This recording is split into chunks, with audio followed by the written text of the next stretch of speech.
합니다. 한국인의 자녀 사랑은 그 어느 나라에도 빠지지가 않습니다. 특별히 사랑을 표현함에 있어서 다양한 방식이 사용되지만 예로부터 직접적인 방법보다는 간접적인 표현법들을 주로 사용하였습니다. 그 사랑은 자녀들이 어른이 되어서야 비로소 아버지와 어머니의 속 깊은 사랑을 깨닫게 되고 그 그늘을 항상 그리워하게 만듭니다.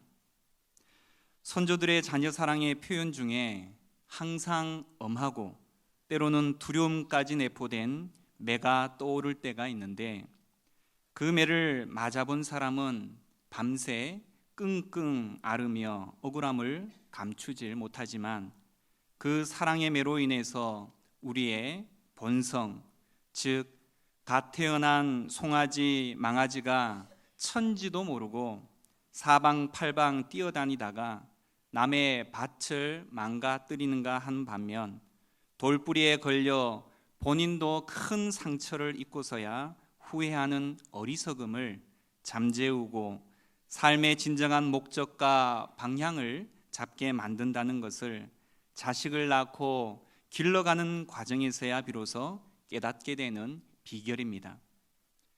매가 사라진 시대, 부모조차도 자녀를 엄히 다스리지 못하는 시대, 참으로 슬픈 시대가 아닌가 모르겠습니다. 하나님께서는 우리를 사랑하십니다.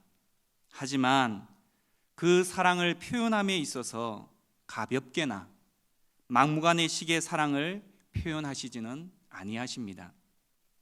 특히 그 사랑을 표현함에 있어 때로는 무서운 징계의 매도 드신다는 사실입니다. 하지만 자녀를 사랑하시는 하나님의 그 징계의 매는 우리를 죽이고자 드시는 것이 아니라 살리자고 생명을 주시고자 드시는 매라는 사실을 잊지 말아야 합니다. 그래서 우리는 화평 중에서도 또한 고난 가운데에서도 감사할 수 있어야 하는 이유가 여기에 있는 것입니다. 오늘 본문에는 참 아름답게 이 땅에 등장했다가 너무 비참하게 퇴장하는 안타까운 인물이 등장합니다. 바로 사울 임금입니다.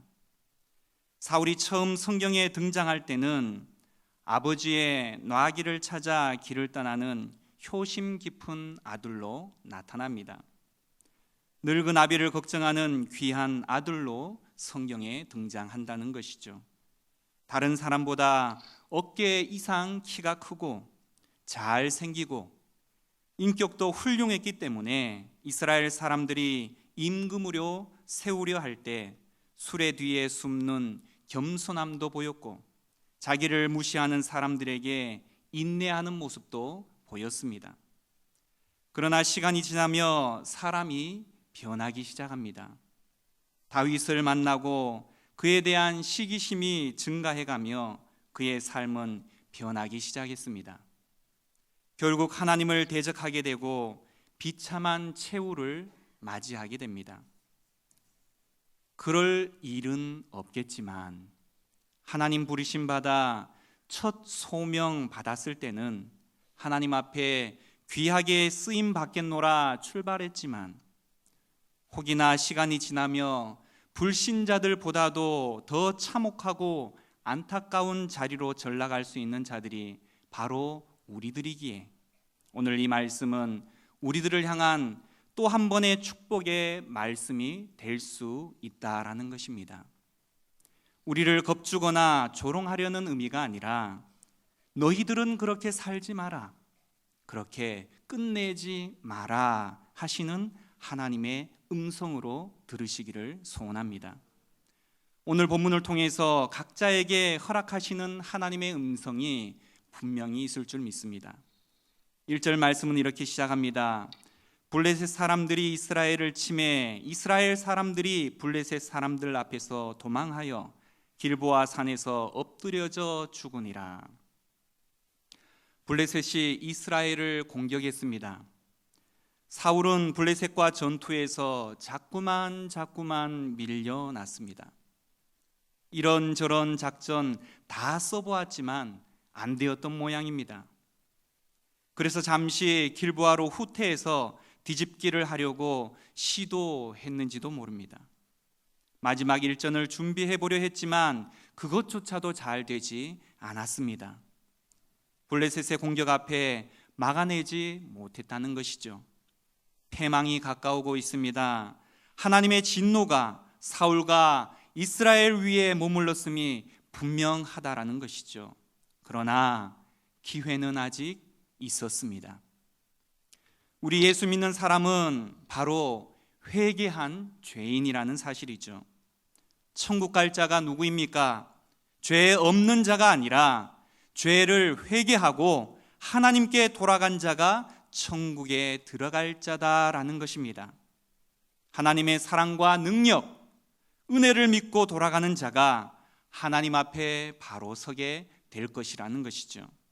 완전한 자는 이 땅에 아무도 없다는 사실입니다. 오늘 저는 설교 제목을 그래서 기회를 주시는 하나님이다라고 잡아보았습니다. 오늘 사울도 얼마든지 하나님께로 돌아갈 기회가 있었습니다. 그런데 그는 어려울 때 하나님께 묻지 아니하고 신접한 점쟁이를 찾아갔습니다. 그는 신접한 여인에게서 낭망하는 저주의 말을 듣게 됩니다.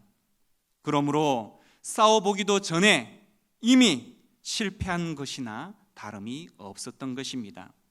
나는 졌다 하고 전쟁에 나가는 자가 이길 리가 있겠습니까?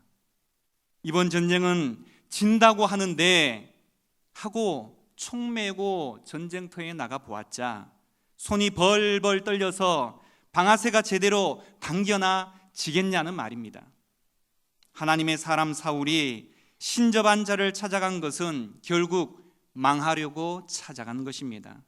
싸워보기도 전에 이미 마음은 진 것이나 다름이 없다는 것이죠. 너무너무 힘든 시간이었을 것입니다. 사울이 그 자리를 지키기 위해서 얼마나 애를 썼습니까? 다윗에게서 얼마나 욕을 먹을 짓까지 해가면서 그 자리를 지켰는데 이렇게 이방 민족에게 죽임을 당해야 한다는 말인가? 너무나도 괴로웠을 것입니다. 풍전등화와 같은 상황에 오늘 사울은 직면하고 있습니다. 하나님을 떠나니 하나님의 사람이 이렇듯 이방에게 짓밟히고 있습니다. 하나님은 이방 블레셋을 통하여 이스라엘을 심판하고 계십니다.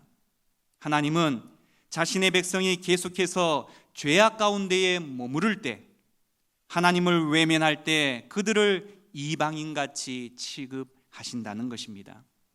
이방화된 이스라엘은 더 이상 하나님의 보호의 대상이 아니라 원수이며 또한 심판과 징계의 대상이 되고, 그렇듯 교회마저도, 이 시대의 교회마저도 세속화가 될 때 동일하게 하나님께서는 교회를 향하여 싸우시는 너무나 어처구니 없는 상황을 맞이하게 될 것이라는 것입니다. 하나님의 백성임에도 지속적으로 죄를 지으며 이제는 굳은 살이 박혀서 어지간한 회개의 요청과 관련한 말씀을 들어도 찔림도 없고 흐느낌도 없는 미지근한 신앙 가운데 있을 때, 그럼에도 나는 예수 믿는 자로서 천국은 따놓은 당상이다 라고 자만하는 모든 분들은 오늘의 말씀을 깊이 있게 되새길 수 있기를 간절히 소원합니다. 사울의 결과가 왜 이렇습니까? 선지자 사무엘의 음성을 듣지 않았기 때문입니다. 하나님의 말씀을 듣지 않았다라는 말입니다. 하나님의 말씀이 지금 우리 앞에 놓여져 있습니다. 선택하라라는 말이죠. 사울을 보십시오. 그러나 여러분, 그도 역시 아직 끝나지는 않았습니다. 히스기야에게도 모세에게도 다윗에게도 이런 위태스러운 일들이 많이 있었습니다. 위태하면 끝이 나는 것입니까? 잘못해서 욕먹는다고 끝이 나느냐는 것입니다. 부끄럽고 치욕스럽고 죄송하지만 아직 끝나지는 않았다는 것입니다. 이스라엘이 패할 때에 하나님의 음성을 들을 수 있어야 합니다. 징계는 꼭 죽이려는 것이 아니라는 것이죠. 어찌 아비가 징계하지 않는 아들이 있겠습니까? 두들겨 패고 꾸중하고 징계하는 것이 죽이자는 것이 아닌 줄을 우리는 너무나 잘 알고 있지 않습니까? 사울은 느꼈어야 합니다. 하나님이 징계하시는구나. 그때 다윗처럼 납작 엎드렸으면 역사가 달라졌을 것입니다. 하나님, 잘못했습니다. 살려주십시오.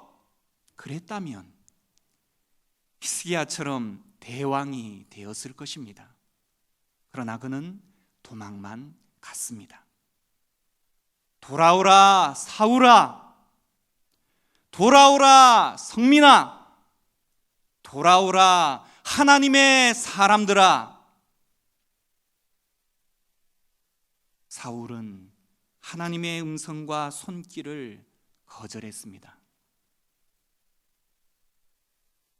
블레셋 사람들이 사울과 그의 아들들을 추격하여 사울의 아들 요나단과 아미나답과 말기수아를 죽이니라. 사울을 비롯한 지도자들이 도망을 가니 오합지졸로 이스라엘 군대는 변하고 말았습니다. 전의를 상실해버린 것이죠. 이스라엘은 사람들이 죽어나가자 전의를 잃어버리고 말았습니다. 원수의 칼날이 사울의 목 언저리까지 뻗쳤습니다. 하나님을 떠난 인생의 결말을 우리는 너무나 여실히 볼 수가 있는 장면이죠. 한때는 하나님의 사랑을 받았던 그가 이제는 이렇게 처참한 상황에 직면하게 되었습니다. 참으로 불쌍한 인생이죠. 블레셋 사람들이 사울과 아들을 쫓아서 사울의 아들을 죽였습니다. 자식이 먼저 죽으면 거의 모든 부모들은 얼굴에서 웃음을 잃어버립니다. 저희의 부모님은 그렇게도 자랑스러워 하셨던 장남을 해결할 수 없는 가난으로 얻게 된 당뇨병으로 애띤 청춘 18살에 가슴에 묻어야 하는 고통을 경험하셨습니다. 목사님, 그날 이후로 우리 집에는 웃음이 사라졌습니다 라고 신방하시는 지역교회 목사님께 하시는 말씀이 아직도 제 마음속 깊이 남아 있습니다. 사울은 자기 눈앞에서 자기 자식들이 죽는 걸 목도할 수밖에 없었습니다. 자기 자식들의 목이 잘리고 심장이 터지는 것을 두 눈으로 지켜볼 수밖에 없었습니다. 너무 불행한 아비였죠. 그러나 아직도 여전히 끝나지는 않았습니다. 그때라도 하나님, 잘못했습니다 라고 빌었다면,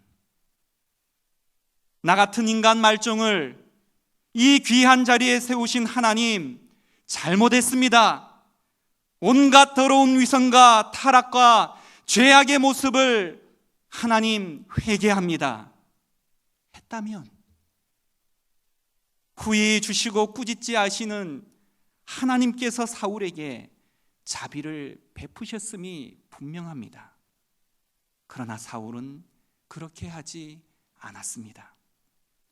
이제 블레셋 사람들이 사울의 목전까지 쫓아왔습니다.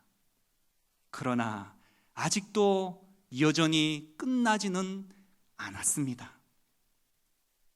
우리 스스로에게 이렇게 한번 외쳐보기를 원합니다. 아직 끝나지 않았어. 사울은 거의 잡힐 뻔했지만 아직 잡힌 것은 아니었습니다. 모든 사람은 다니엘이 사자굴에 떨어져서 죽는 줄만 알았습니다. 그러나 떨어졌지 죽은 것은 아니었습니다. 여러 믿음의 사람들이 실수나 잠깐의 탐심으로 넘어지는 수가 있죠. 하지만 인애가 크신 하나님은 이런저런 고통과 가난으로 우리들을 흔드셔서 사람이 아니라 하나님께 오게 하시는 줄 믿으시길 바랍니다. 어떤 인생은 살면서 아무리 위기가 와도 절대로 하나님께로 나아오지 않는 사람들을 만나보게 됩니다. 마지막까지 어떠한 술수를 써서라도 당면한 문제를 자기 스스로 해결해 보려 한다는 것이죠. 하지만 인생의 정점이 오면 다 내려놓고 하나님께만 매달려야 한다는 것입니다. 어제나 오늘이나 영원하신 하나님 앞에서 건모와 술수, 눈속임으로 본받는 것은 이제 도저히 불가능하다라는 사실을 깨달아 알아야 합니다. 3절과 4절에는 이제 거의 마지막 장면의 이야기가 나옵니다. 활 쏘는 자에게 중상을 입은지라. 활이 사울의 심장 언저리에 맞았습니다. 그러나 죽지는 않았습니다. 엄청나게 고통스러웠을 것입니다. 크게 흔들렸다는 의미입니다. 이제 마지막 순간이 온 것이죠. 그런데 여기서 하나님께서 왜 한 칼에 그를 죽이지 아니하시고 이렇듯 활에 맞아 고생하도록 하셨을까요? 최후에라도 죽게 돌아와서 아버지여, 내 육체는 죽더라도 내 영혼은 불쌍히 여겨 주시옵소서, 얼마든지 회개하고 기도할 수 있는 기회를 우리 하나님께서 그 사울에게 주신 것입니다. 결국 크게 고통에 빠졌다고 모든 것이 끝난 건 아니라는 것입니다. 화살에 맞아 피가 흘러 온몸에 경련이 일어나고 고통이 커져가고 있지만 아직도 여전히 끝난 것은 아니라는 것입니다. 저는 이 화살이 하나님의 눈물이라고 생각이 됩니다. 사울아, 나에게로 돌아와라. 언제까지 나와 원수로 살려고 하느냐? 저와 여러분을 향한 돌아오는 손길의 음성임을 복된 귀는 들으실 수 있기를 소원합니다. 그러나 사울은 돌아가지 않았습니다. 어설픈 선민의식을 드러내는 얘기뿐이었습니다. 그 순간에서도 인간적인 체면만 생각했다는 것입니다. 내가 선민인데 어떻게 저 개 같은 이방인들에게 죽을 수가 있겠냐? 내가 이렇게 죽으면 체면이 뭐가 되겠냐? 블레셋 사람, 저 할례 없는 사람에게 죽었다는 소문이 나면 내가 오고 오는 사람에게 나쁘게 소문이 날 것인데, 이게 신앙도 아니고 도대체 무엇입니까? 인생 막판에 선민이고 어쩌고 저쩌고 외치지만 우리는 그 배후에 있는 언제부터 싹 텄는지 모르는 교만과 타락성, 위선의 모습을 사울에게서 발견하게 됩니다. 처음 하나님을 만나고 그 크신 은혜를 경험한 이후에 하나님을 향해 목숨도 아까워지 아니하며 헌신하겠다 하던 그 열정은 사라지고 나를 지켜보시는 목사님, 성도들 때문에 사람들이 보이는 곳에서만 거룩의 흉내를 내는 연극 배우 수준의 사람들은 아닌지 우리 스스로를 돌아보아야 할 것입니다. 사울은 수치와 모욕을 피하기 위해서 스스로 자결하는 것을 선택하였습니다. 그가 피하고자 했던 수치와 모욕은 하나님을 멸시했기 때문에 시작된 것이었습니다. 사울은 하나님으로부터 받은 영적 수치에는 찔림이 있었지만 블레셋 사람에게서 받은 인간적 명예와 체면의 수치에는 예민한 사람이었던 것입니다. 얼마나 안타깝고 어처구니 없는 모습입니까? 또한 우리는 얼마나 사울과는 다른 사람입니까? 성도는 이렇게 끝이 나서는 안 됩니다. 다윗에게도 위태한 시절이 있었습니다. 나단 선지자를 통해서 징계를 받던 시절이었습니다. 위태로운 시절 속에서 다윗은 사울처럼 하지 않았습니다. 나단의 말에 비수처럼 그의 가슴에 꽂히자 하나님, 아버지! 절규하며 하나님 앞에 납작 엎드렸습니다. 시편 51편은 다윗의 눈물을 담은 회개의 고백의 시입니다. 하나님께로만 돌아가면 하나님은 용서하시고 또한 큰 복을 우리 가운데에 허락하십니다.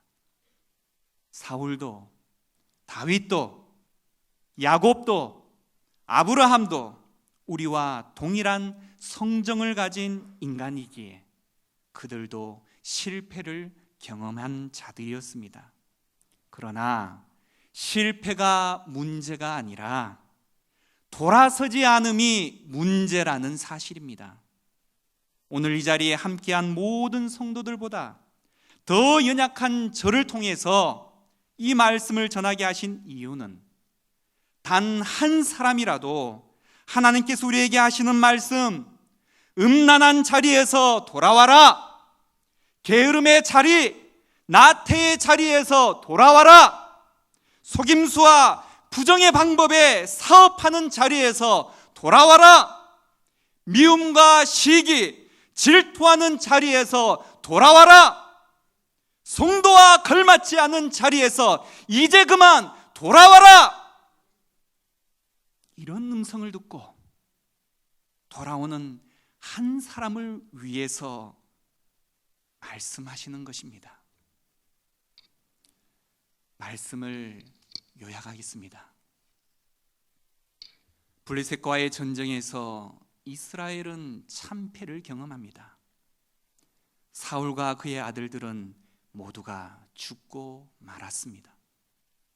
사울의 갑옷은 블레셋 도시에서 순회 전시가 되고 그의 아들들의 시체도 벳산 도시 성벽에 걸리는 비극적인 결말을 맞이하고 말았습니다.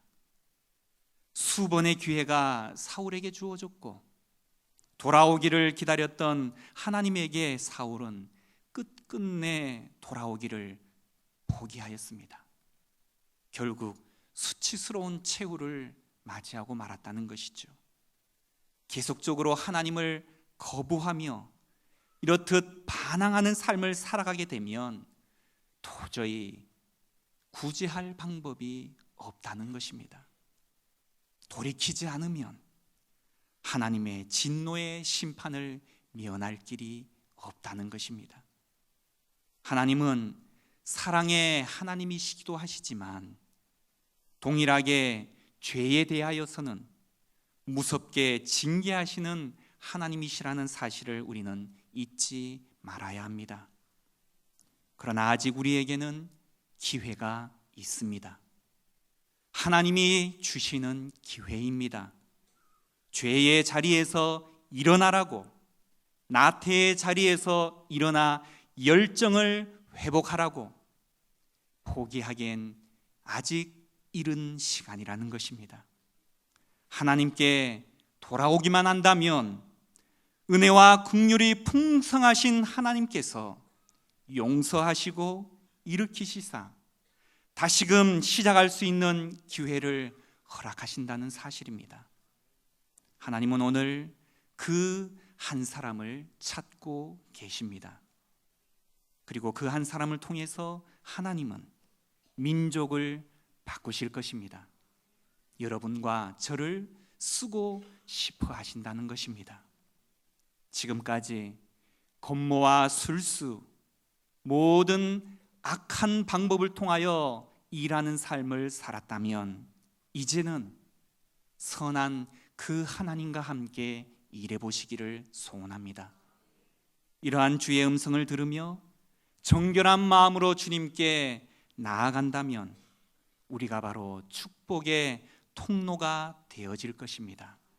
하나님을 가까이 아는 자에게 힘과 능력과 지혜를 허락하시겠다는 약속의 말씀을 붙잡고 금번 월요일부터 시작된 세일의 특별 새벽 집회로부터 말씀 사경에 이르기까지 은혜 받는 자리를 더욱더 사모하시며 참석하시고 기대하는 마음으로 기도하시면서 우리에게 남겨진 인생의 새로운 출발을 시작할 수 있는 복된 인생이 되시기를 간절히 축원드립니다. 이 시간 함께 기도하기를 원합니다. 오늘의 말씀을 기억하시며 하나님, 잘못했습니다.